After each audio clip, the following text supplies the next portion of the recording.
할 것인가 명강의를 부탁드립니다. 감사합니다. 다시 한번 박수 하겠습니다.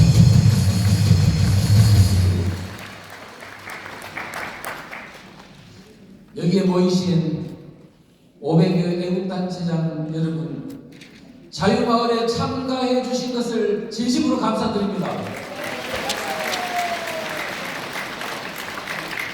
여러분들을 생각하면요, 사실 저로서는 가슴이 찡합니다. 왜냐하면 여러분들이 사실상 정상적인 국가가 운영될 때 그냥 다 위치에서 이렇게 나라를 위해서 헌신봉사하셨던 분들 아닙니까? 그런데 2016년도 10월 달에 이제 급변 사태가 벌어지게 됐죠. 정상적인 대통령을 끌어내리려는 시도가 있었고 결국은 탄핵으로 갔습니다. 그리고 지금 문재인 5년 동안 여러분들이 광화문 광장이나 추운 겨울 눈 내리는 어떤 곳에서 나라를 지키겠다고 태극기와 성조기를 흔든 그 모습들을 보면 우리가 나라를 건국하고 이렇게 발전시켜온 그런 어떤 분들이 지금 이런 노고를 당한 걸 보면 참 가슴 아팠습니다. 2017년도 3월 10일 날 헌법재판소 앞에 있는 광경이 생각이 납니다. 두려운 마음으로 이렇게 모두 서서 어떻게 되나 노심초사하고 있을 때 제가 물어봤습니다. 어떤 할머니 보고 어디서 오셨습니까? 모르니까 봉화에서 왔어요 그러더라고요. 이 추운 겨울에 봉화에서 매주 오십니까? 그랬더니 매주 온대요. 국방색의 무예 바지를 자기가 맞춰 입고 왔다고 그러더라고요. 그러면서 아니 이 추운 겨울에 집에 계시지 그 먼 데서 왜 오셨습니까? 라고 물었더니 나라가 걱정돼서 왔어요. 그러시면서 하는 말씀이 나는 6.25 전쟁을 겪어서 아는데 공산주의는 안 돼. 이렇게 말씀하시더라고요. 나는 지금 죽어도 되지만 내 손자와 손녀가 살아야 될 이 땅이 공산화되면 안 돼. 비장함을 느꼈습니다. 옆에 있는 할아버지한테 또 물어봤습니다. 왜 오셨습니까? 그분도 똑같은 말씀을 하시더라고요. 나는 6.25 전쟁을 겪어서 하는데 공산주의는 안 돼. 또 손자, 손녀들을 위해서 이 땅의 공산주의를 막기 위해서 나왔다고 그러시더라고요. 자, 그 당시에 많은 국민들은 촛불 시위에 가고 태극기 집회는 노인들이나 나오는 집회인 줄 알고 비웃으면서 지나갔습니다. 그런데 여러분들은 그때 그 추운 겨울에 왜 집에서 쉴 수 있는데도 불구하고 왜 나오셨냐? 그것은 바로 대한민국이 지금 체제가 무너지는 걸 알았기 때문에 나오셨습니다. 맞습니까? 경제 위기가 아니고 정치 위기가 아니고 그 모든 위기의 본질은 자유민주주의 체제, 70년 이상 유지되던 자유민주주의 체제가 송두리째 무너지는 그 절박한 위기를 느꼈기 때문에 나오신 겁니다. 그리고 대통령이 탄핵이 인용됐다는 보도가 유튜브를 통해서 딱 들려오자마자 그 할아버지 할머니들이 그냥 주저앉아서 우는 거예요. 왜 박근혜 대통령을 너무 좋아한 나머지 주저앉아서 운 것이냐, 아니면 뭐 때문에 운 것이냐 하면 이 대한민국의 자유민주주의 체제가 무너지는 그 어떤 아픔을 느꼈기 때문에 우신 것입니다. 그런데 지금 우리가 지금 대한민국의 세월이 흘러 지금까지 이렇게 되돌아켜 볼 때 저는 그 바닥에서 모두 다를 관찰했습니다. 해보니까 어떤 그렇게 깨닫지 못하던 국민들이 점점 깨달아가는 과정이 있었습니다.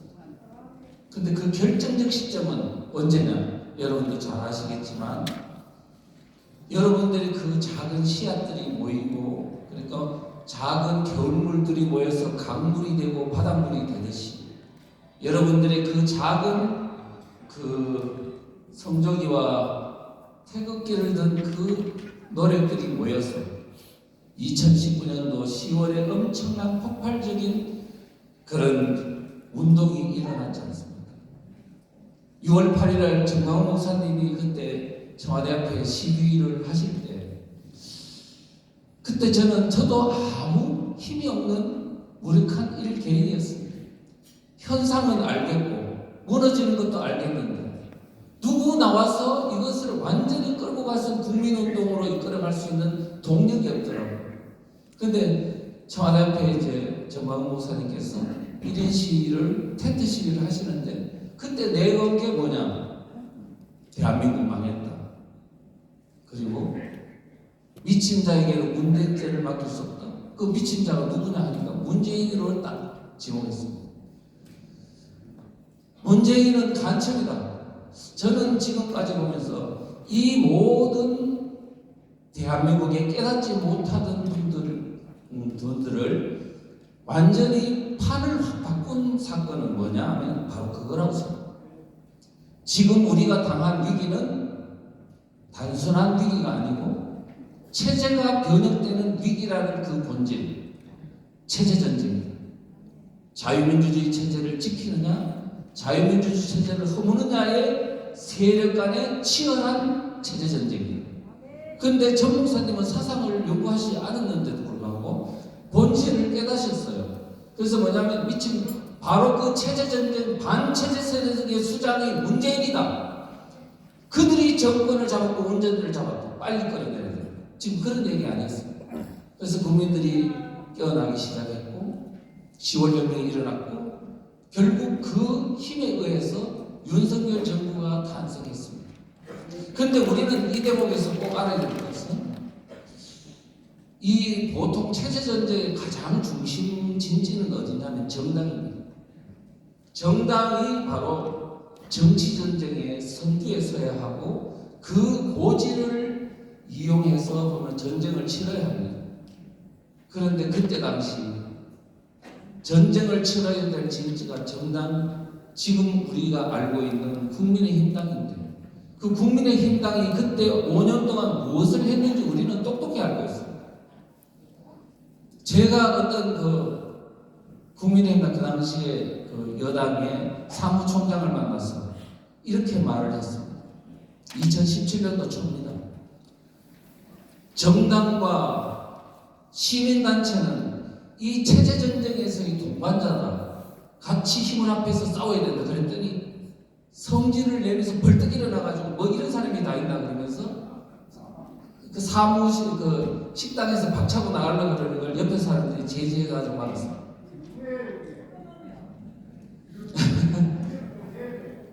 그래서 저는 그런 걸 보면서 지금 이 국민의힘당에 있는 어떤 그 당직자와 국회의원들의 의식 속에는 지금 자기들이 정치전쟁을 치러야 될 선수라는 사실을 까마득히 망각하고 살아왔기 때문에 오늘 이 지경에 이르는 겁니다.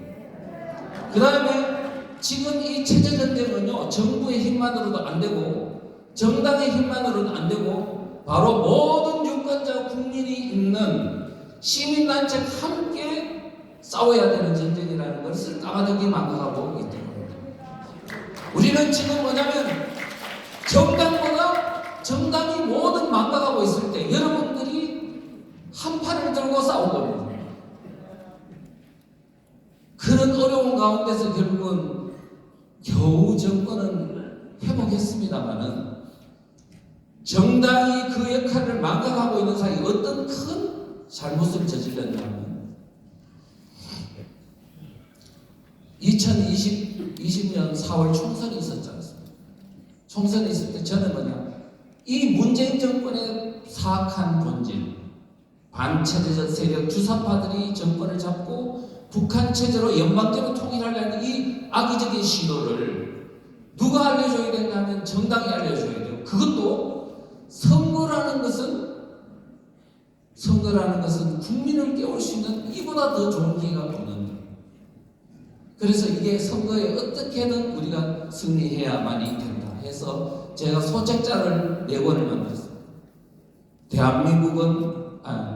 유권자만이 대한민국 살립니다. 16페이지. 대한민국은 체제전쟁 중, 또 공산주의는 왜 위험한가? 좌파 정권의 자유민주주의 체제의 허물기, 요 4권을 딱 만들어가지고요. 자비로 그 당에다가 기부를 했습니다. 좀 활용하라고. 선거 프레임은 결국은 체제전쟁으로 가면 완성한다고 생각했습니다. 왜 우리 국민들이 체제전쟁인 줄도 모르고 주사파들이 지금 대한민국의 주도권을 장악해서 대한민국을 이끌어가서 북한체를 통일하는 이 음흉한 어떤 의도를 국민들한테 낱낱이 까발린다면 총선에서 그렇게 패배할 리가 없지 않습니까? 반드시 체제전쟁으로 하면 우리는 완성한다고 생각했습니다. 그런데 하나도 안 하죠. 아마 그 책을 창고에 넣은 것 같습니다. 저는 여러분이 아시다시피 왜 국민의힘당이 그 당시에 대패를 하고 백석도 겨우 건졌어요. 그 다음에 그 문재인, 친문재인 세력이 180석에 가까운 압승을 거둔 것을 볼 때 이것은 우리가 체제전쟁이라는 본질의 목적을 망각하고 그거를 공격하지 않았기 때문에 생긴 그런 어떤 문제라고 생각합니다. 자, 다시 이야기하면 이제 남은 윤석열 정부가 등장을 했지만 지금 모든 법이 다 뒤집어졌습니다. 그래서요, 제가 항상 지금 이야기를 합니다. 대한민국은 지금 기울어진 운동장이 아니고 뒤집어진 상태, 전복된 상태. 왜냐하면 이미 기울어진 상태를 넘어 뒤집어진 상태에서 법제화가 모든 게 끝났다. 이미 고정된 상태, 정상적 상태로 돌리려면 그 4025건이나 바뀐 문재인 정부 운동을 4025건이나 법률이 바뀌고 8만 건의 조례가 바뀌고 지금 대기하고 있는 법률 숫자가 몇 개냐면 23,000건입니다. 이 법률이 뭔지, 이것이 어떤 독소장으로 대한민국을 체제를 바꾸고 있는지 이것을 알고 완전히 해소되고 원위치시킬 때 정상적 국가가 다시 되는 거죠. 그래서 지금 우리는 이제 시작이다. 이제 전복된 상황을 다시 되돌리려면 혁명적 조치밖에는 없다고 생각합니다. 그래서 우리가 지금 다시 윤석열 정부가 들어섰으니까 그냥 쉬도 되겠다가 아니고 이제 시작해야 될 시점이다. 혁명의 시작입니다. 그런 각 차원에서 우리 애국동 단체장 여러분들이 자유마을이라는 희망이 생겼습니다. 그래서 적극 나서서 이 혁명적 운동에 힘을 불어넣어야 할 것이라고 생각합니다.